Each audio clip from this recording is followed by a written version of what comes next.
Hey everyone, and welcome to Jonny Skywatcher Live. If you don't know who I am or what this show is, I'm just some guy on the internet, and this is the show where I like to talk about what's new in movies, TV, gaming, or anything else that kind of sparks my interest. So today is Wednesday, and I am, like usual, like usual, I am behind on things today because I had to work late. So only just kind of barely getting things together again in time for stream. But I do start on time. I mean, I might not have much when it comes to like preparation and stuff like that. But that's the one thing I do. I do start on time. I don't know if that counts much for most people, but that's what I got. Okay, so today, I want to go over some of my predictions for Black Adam.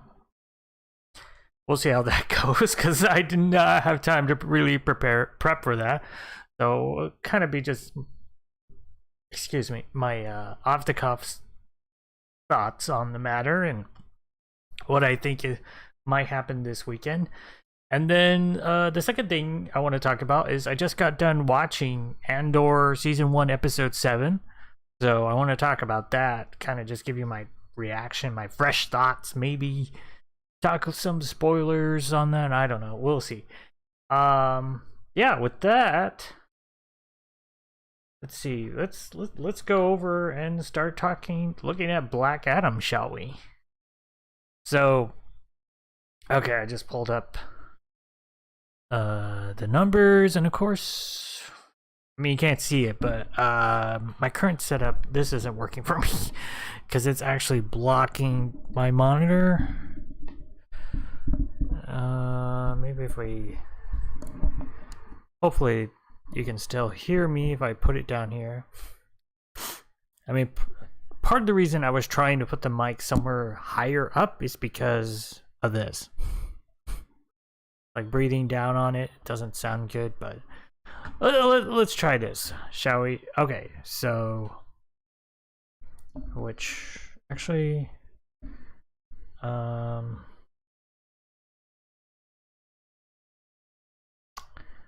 me just adjust this window because I don't like the way that looks.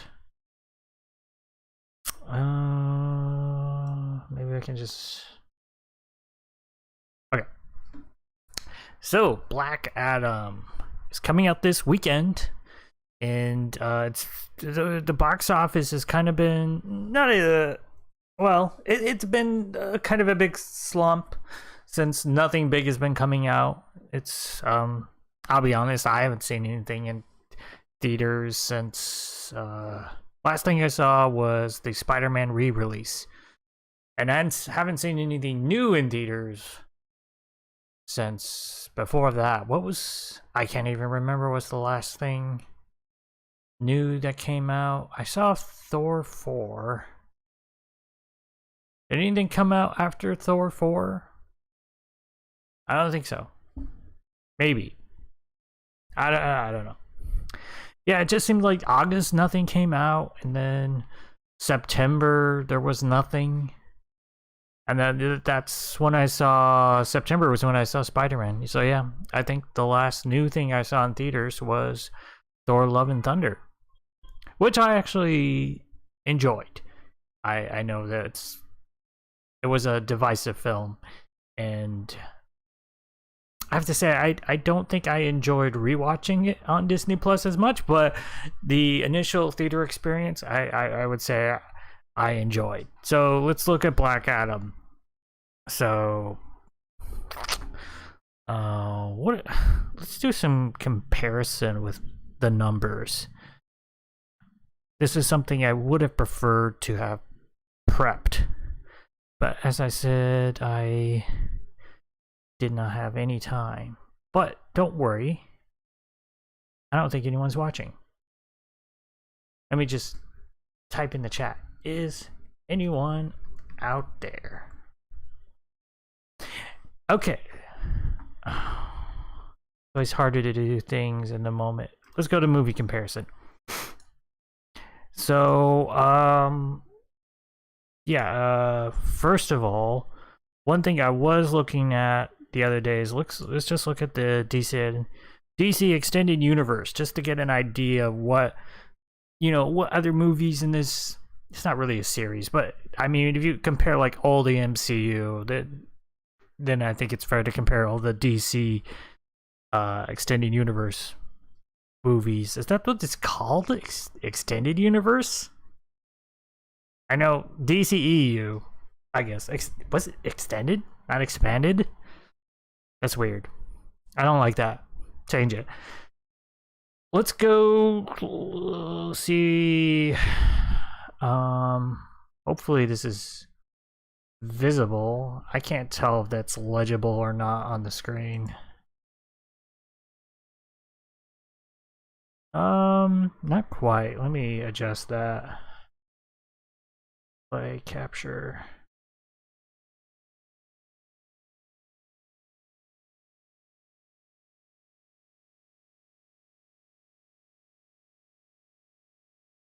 Okay. So you have. Let's go by. Just opening box office, because that's what I mean. We're gonna be talking about with like. Where's opening weekend? There we go. We went there. So, what can we expect from Black Adam's opening weekend when we're looking at in comparison? Obviously, Batman v Superman was the height. That had the most hype behind it. And then, aside from like Man of Steel, which was the first one, so you kind of have Man of Steel, and then it went up with Batman, then went back down with Suicide Squad, and it's kind of been just on a downward trajectory. Even Aquaman, which actually went on to gross over $1 billion, did not have a great opening. Well, this is over $50 million is still good.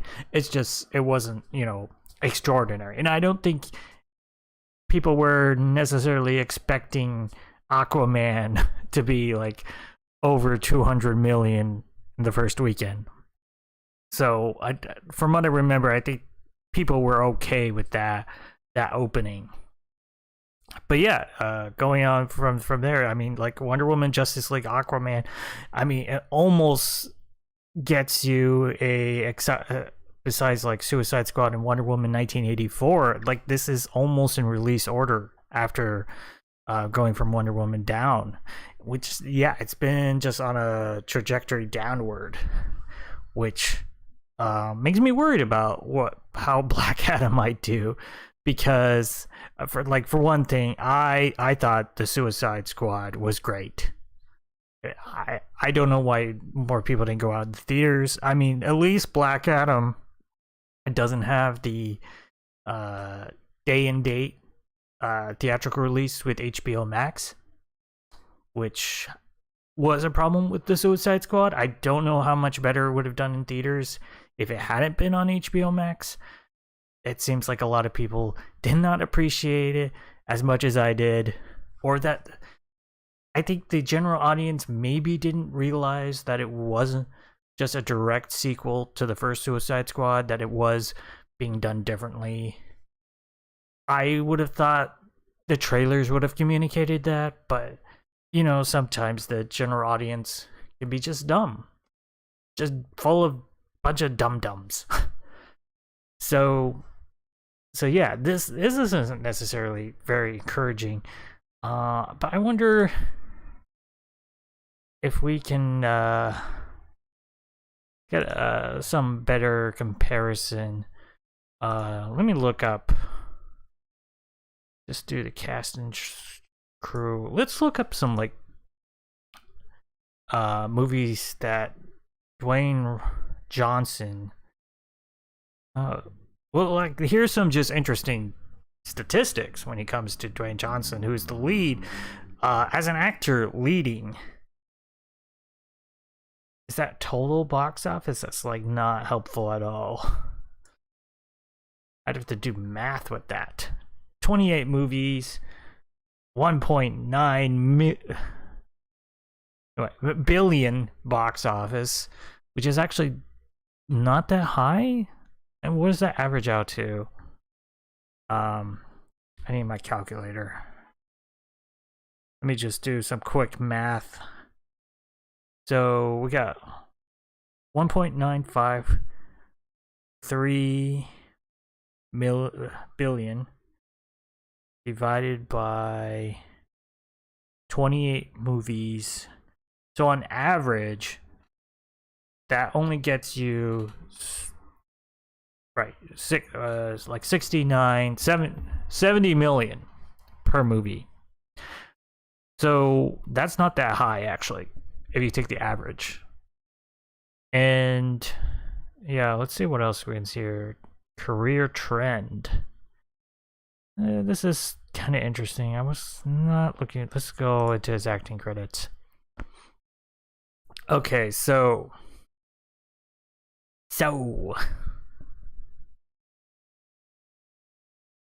we have DC League of Super Pets, which I'm not, is animated film. I just want to see some of the films he's been in. He was in Free Guy? I don't remember that. Jungle Cruise, Red Notice, that just came out on Netflix, right? So okay, let's put recent Dwayne Johnson movies where he's been a it would be Jungle Cruise. We want recent movies where he's been the star, right? So that gets you Jungle Cruise. Jumanji is more of a ensemble, but let's just do like within the last several years. So yeah, let's put Jumanji on there. Even though it's more of a ensemble, the next level. And let's get Fast and Furious. Hobbs and Shaw. He definitely was one of the main character. Oh, and I just realized this is totally off. There we go. Let's get Hobbs and Shaw. And then let's go back. Let's get... I know this is super fascinating. Why is it... Oh, I know, even though I get it... Okay, I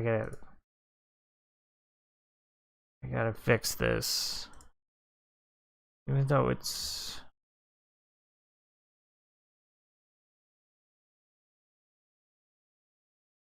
Okay. It should be better now. I'm just looking at the left end of the screen and I'm seeing something that I'm not sure is on the video, but it was bugging the heck out of me. Fighting with himself. No, fighting with my family. Himself. I don't think he was a main... I don't think he starred in that, right?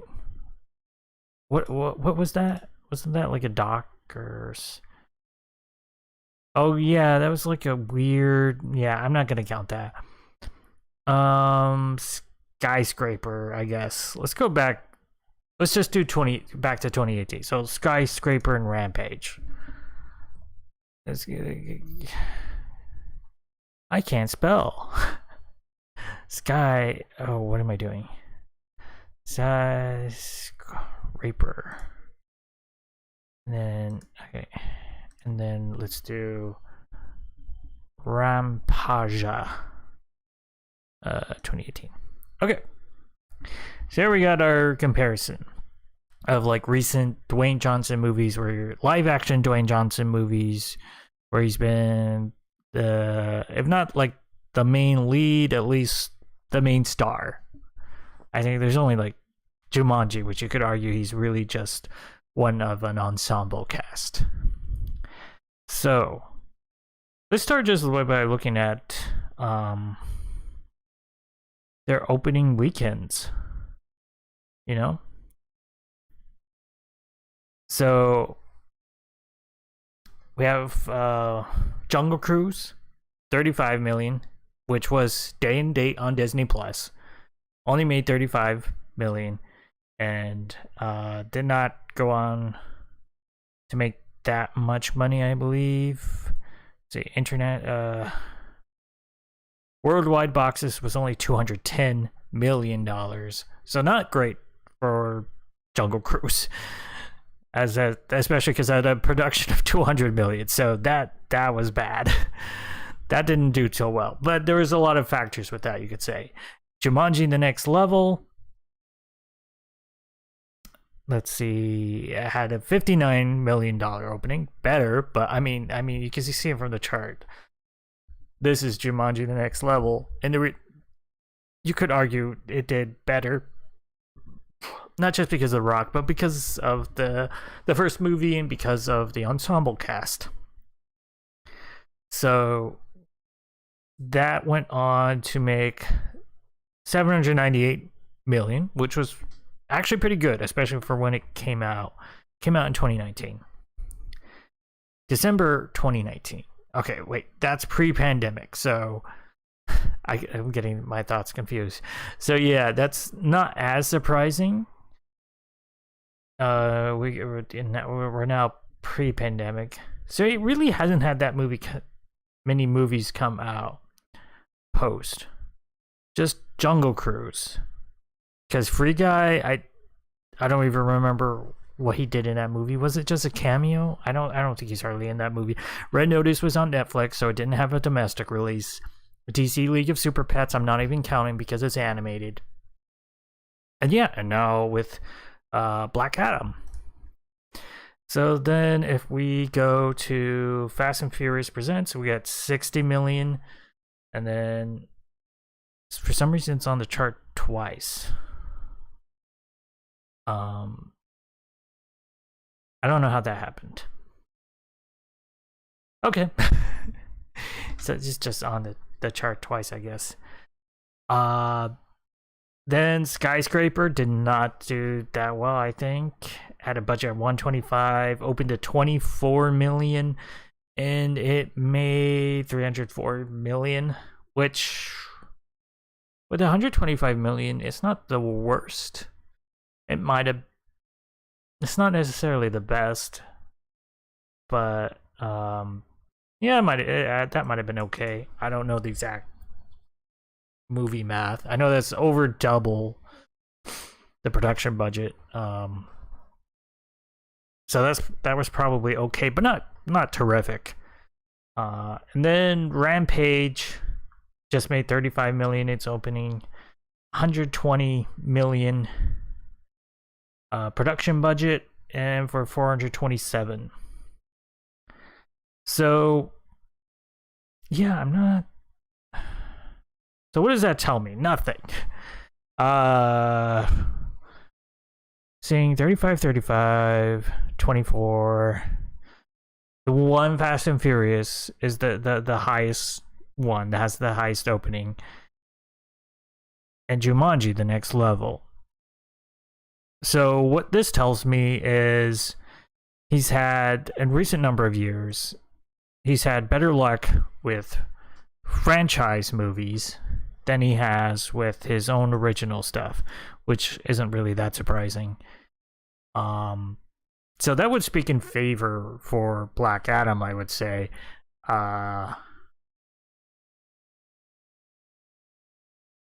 So where do I come down on? And just to be clear, I'm not a movie expert or analyst or anything. So let's get this thing on the road and just kind of take a big guess of what I think Black Adam is going to do this weekend. So looking at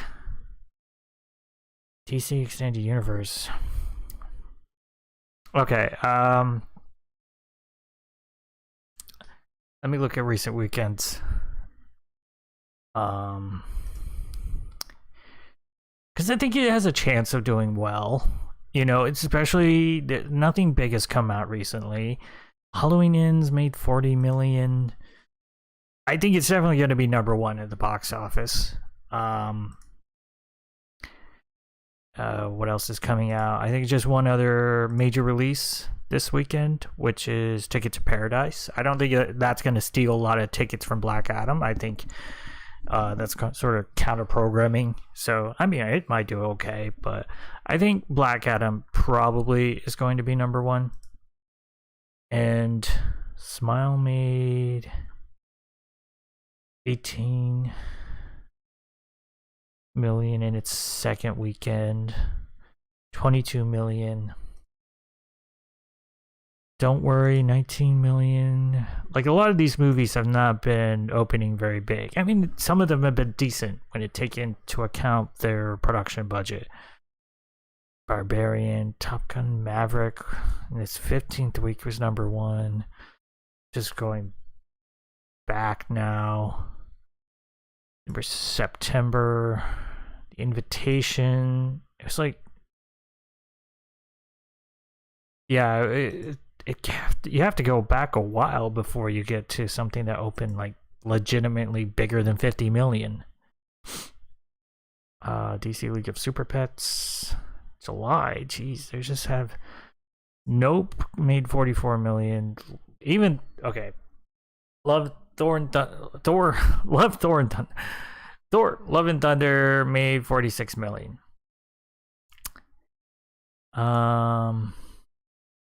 Okay, there we go. 144 million in its opening weekend. That's what I was looking for. That's the last time we've had anything open over 100 million.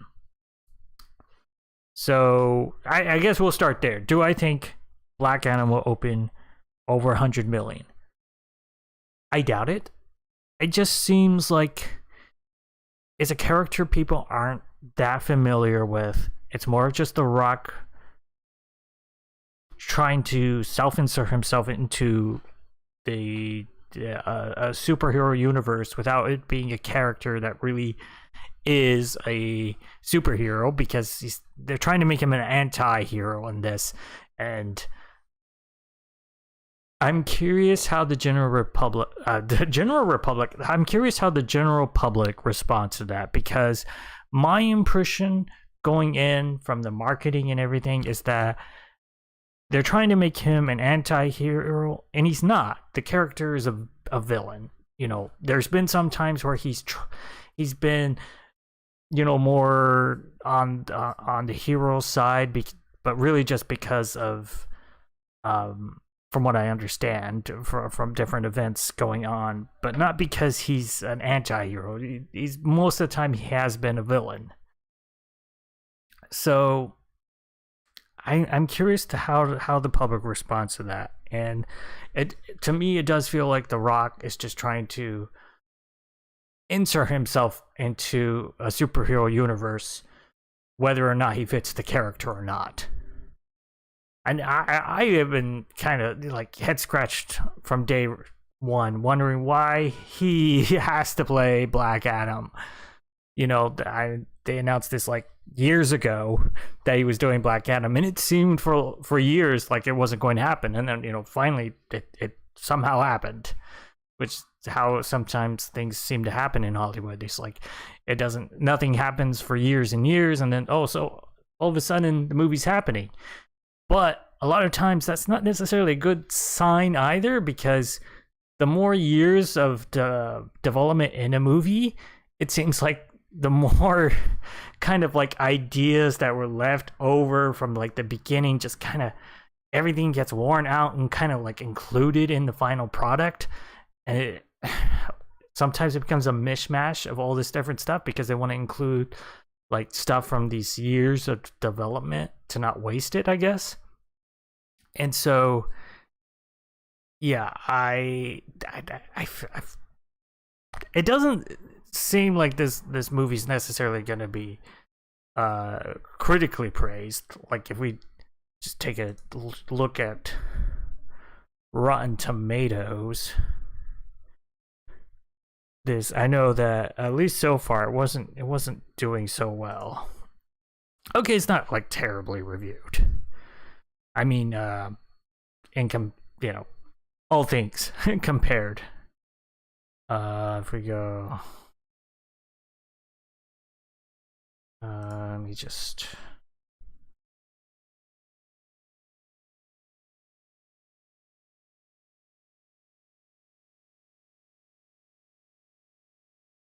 Okay, so it has like a 54% right now from 81 reviews, which isn't terrible. And keep in mind, that's not like a failing grade. I mean, obviously with the tomato meter it is, but like in terms of like quality of the film, that just means like over a little over half of the critics liked it, and I mean that's what it means. Or at least gave it a favorable enough review that it counts. If we go, I think it tells you a little bit more if you click on it. Oh, probably it doesn't have enough to give all the statistics. Maybe, yeah, okay, that's what I was looking for. So 54%, 5.5 out of 10 average rating. So pretty much matches what people are saying on average. You know, one thing I would prefer if Rotten Tomatoes would do, and I don't know if there's a way to calculate it without Rotten Tomatoes, is I would just want to know what the average fresh rating is versus the average rotten rating, because a lot of times just this average rating doesn't. I feel like I would get more info out if I want to know just how much the people who gave it a fresh rating liked it versus just how much the people who gave it a rotten rating disliked it. You know? I don't know if that's a thing that's already out there on some site, but I don't think it's something you can find on Rotten Tomatoes. And then top critics is even lower, 33%. And 4.5 out of 10 average rating, which you see a much bigger difference there. So it seems like a lot more of the top critics disliked it, but not necessarily disliked it as much as that percentage would have you believe. So yeah, I'm thinking definitely below 100 million. I think that's, you know, kind of pretty much very unlikely to happen. I think if it does go on to make like a huge amount of money, it's probably going to be more like Aquaman. It'll make a decent amount in its opening weekend, and then it'll just keep going. Even though it does have like Avatar in December, but like it does have a good couple of weeks without that much happening. So if it were to make, say, like 70 million and then have a good second weekend drop, then you could see it probably approaching that $1 billion. I don't think it's going to make over $1 billion unless it makes huge numbers internationally.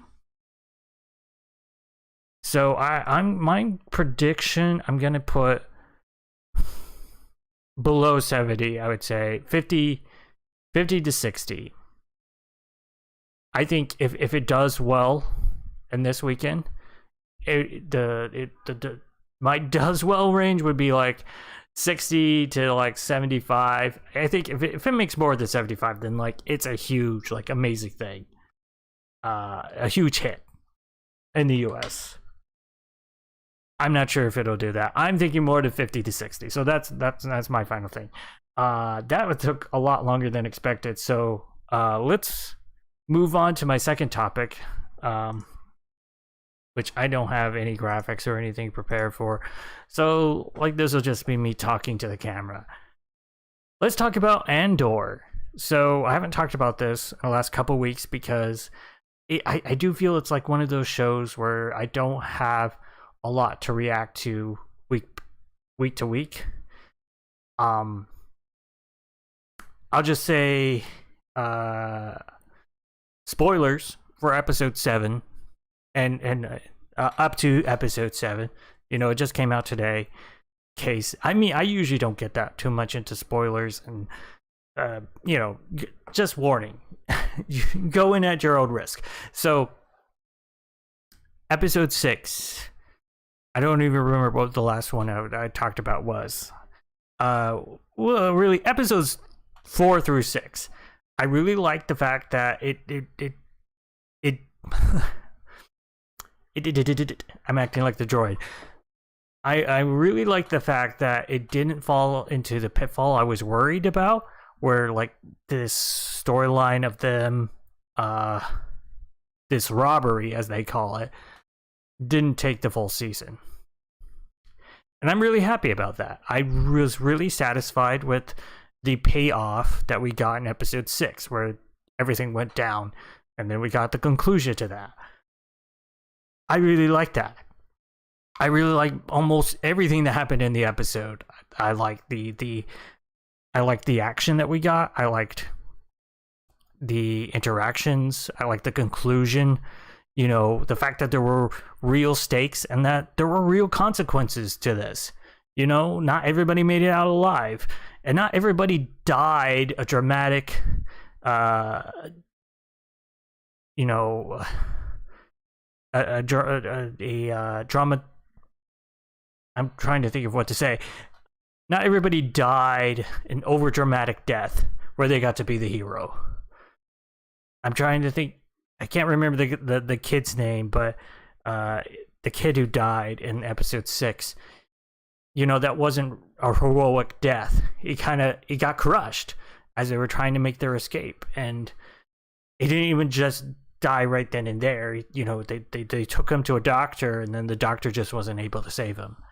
And this is one of the things that's interesting about Andor, is that it portrays the Star Wars universe in a much more realistic way. I mean, we get to see things about people just, you know, going about their lives. And that's one of the things that I have not necessarily always thought could work in Star Wars. You know, I've always thought of Star Wars being this over dramatic,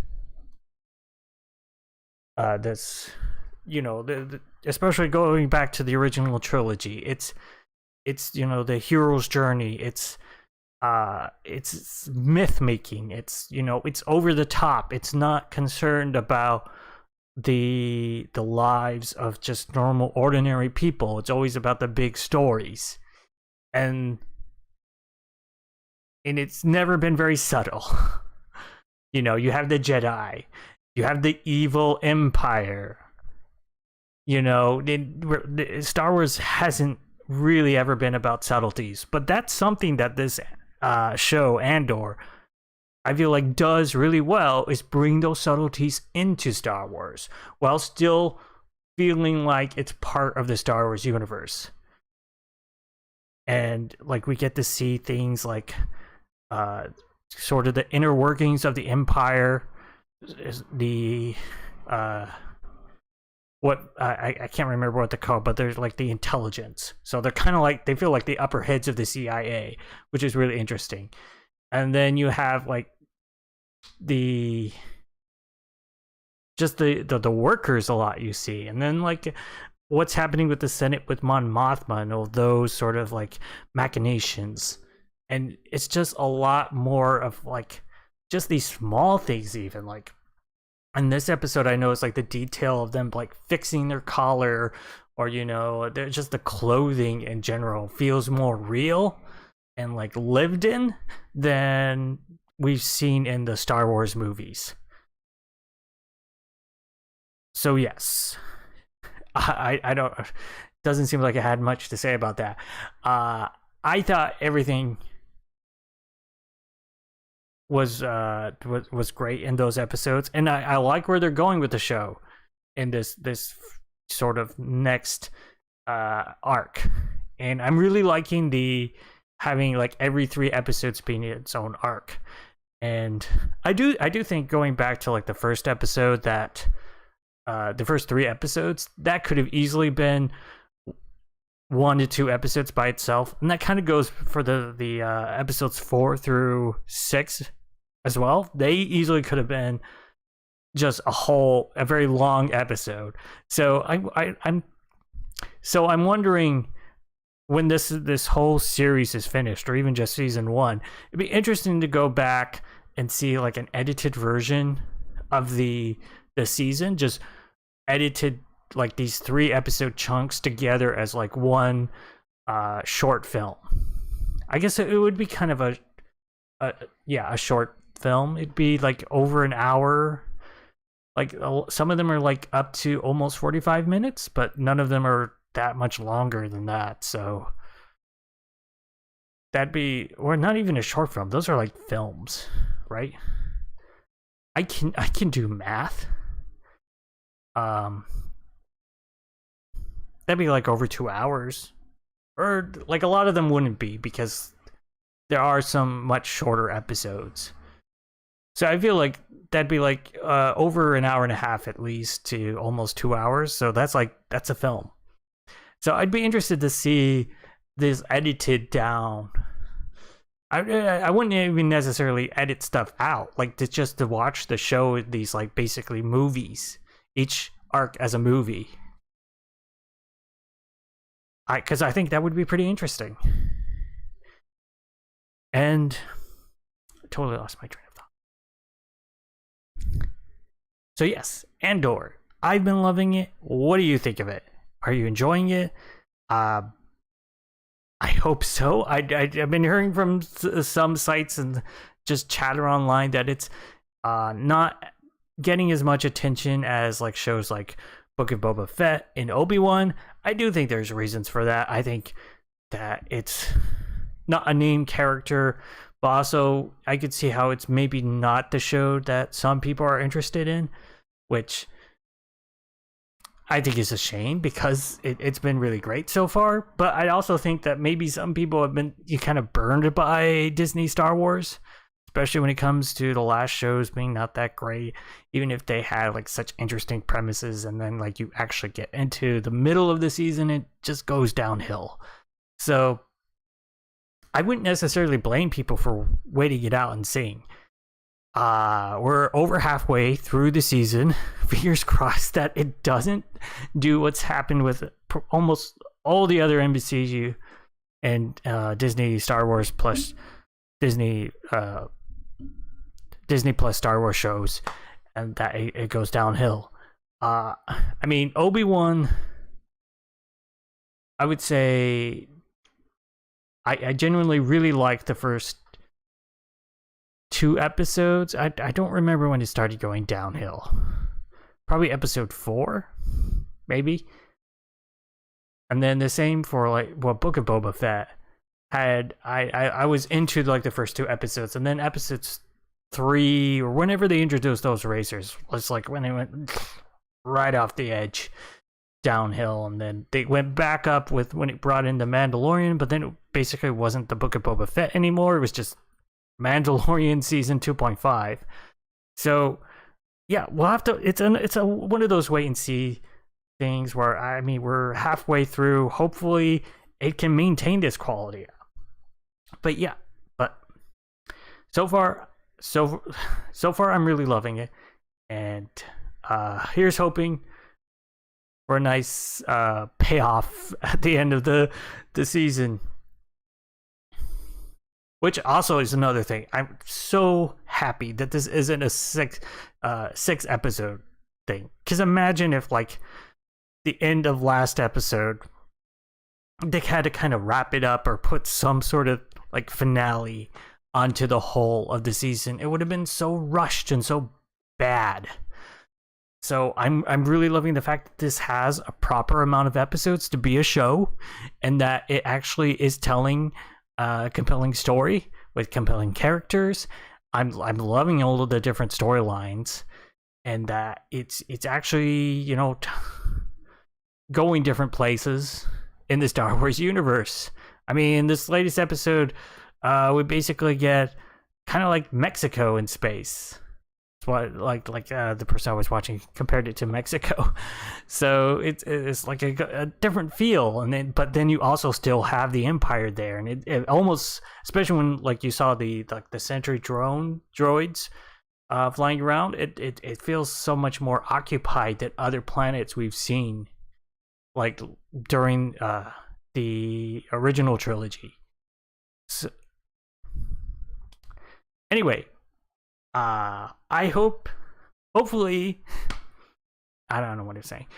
Hopefully you're enjoying it as much as I am. Maybe you're waiting to see, but to check it out, I don't know. I'm just babbling now. Anyway, I think that's going to be it for today.